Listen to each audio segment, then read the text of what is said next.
1 Corinthians 9. Since we planted spiritual seed among you, is it too much if we should harvest from you some things for this life? If others have the right to get something from you, surely we have this right too. But we do not use it. No, we put up with everything ourselves, so that we will not keep anyone from believing the good news of Christ. Surely you know that those who work at the temple get their food from the temple, and those who serve at the altar get part of what is offered at the altar. In the same way, the Lord has commanded that those who tell the good news should get their living from this work. But I have not used any of these rights, and I am not writing this now to get anything from you. I would rather die than to have my reason for bragging taken away. Telling the good news does not give me any reason for bragging. Telling the good news is my duty, something I must do. And how terrible it will be for me if I do not tell the good news. If I preach because it is my own choice, I have a reward.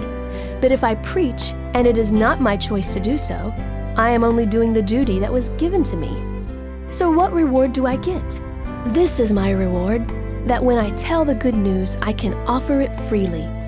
I do not use my full rights in my work of preaching the good news. Jesus told us, if we love those who love us, then we have made a good trade. But if we serve in ways that bring us opportunity for gain, who are we truly serving? In essence, this is what Paul said to the Corinthians.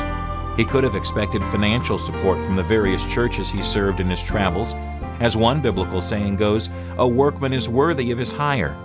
But Paul was interested in more than hire and salary. He anticipated not only greater heavenly rewards for giving without receiving, he also wisely understood the greater influence his work would have if it wasn't purchased. Yes, Paul had a right to compensation from the churches he served, but he was better able to preach about self-sacrifice for the glory of Christ because he chose to give up those rights.